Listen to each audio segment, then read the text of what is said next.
ne pouvait pas l'abandonner. Mais actuellement, avec l'évolution, on a vu que c'est un phénomène néfaste. Oui. Donc, Un phénomène néfaste. Néfaste, oui. Qui est vraiment positif par rapport à la femme. Donc c'est des choses négatives. Donc quand il y a eu ce programme de sensibilisation de l'État sénégalais, d'abord c'est l'État sénégalais qui a eu à amener ce programme-là ici, pour dire aux femmes d'abandonner l'excision. Il y a eu des gens qui sont convaincus qui l'ont abandonné. Et la loi sénégalaise, c'est Voilà, interdit, voilà.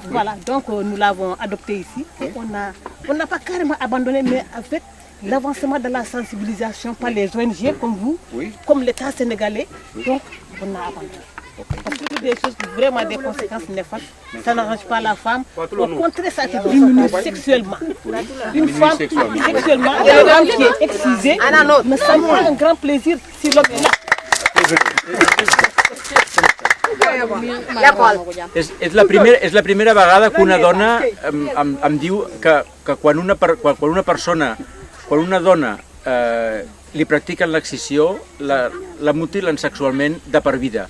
És la primera vegada que una dona parla de la sexualitat i de les dones i vull dir que avui en dia doncs ells és una cosa dels seus avis i dels seus avantpassats, però que avui ho estan erradicant, que la llei senegalesa ho prohibeix, que l'Estat de Senegal està fent un treball i que agraeixen que projectes com el nostre de proablacions doncs tirin endavant i facin aquesta sensibilització en poblacions com Molomp o Caguadir on som ara i on treballem doncs conjuntament ensemble avec Teresa Sallés i Teranga, la gent de Sant Quirze del Vallès, la gent de Molins de Rei, que estem treballant en aquesta zona.